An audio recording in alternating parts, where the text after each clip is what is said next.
So basically I did a tutorial video on how to make ceviche, which is basically a Mexican cold shrimp dish, which is basically like raw shrimp, but it's sort of cooked in lime juice, so it's not really like harmful at all because it kills like the harmful bacteria. It's mixed with vegetables such as onions, tomatoes, and cucumber, along with a green sauce made out of lime juice, salt, and peppers. I want the viewers to learn about Mexican culture because it's something that a lot of people in Mexico eat, and I just want to educate others and teach them how to make it. Want to know how to make some flavorful and tasty ceviche? Here's what you need.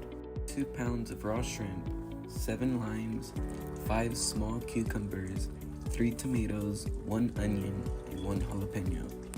Peel the shrimp completely and remove the dark colored vein found on the back side of the shrimp.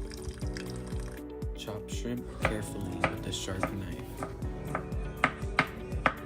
With the sharp knife, carefully chop all vegetables to a decent size. In the blender, combine lime juice, chopped jalapeno, and a dash of salt, then blend.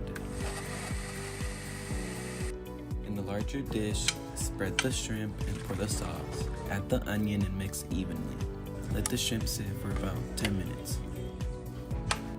Add the vegetables and mix. This is optional, but if you'd like, you could add salsa huichol, hot sauce, to give it a good kick. Time for a recap. 1. Peel and devein shrimp. 2. Chop shrimp. 3. Peel and chop vegetables. 4. Combine ingredients in blender. 5.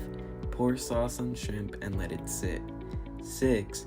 Add vegetables and mix. Bon appetit!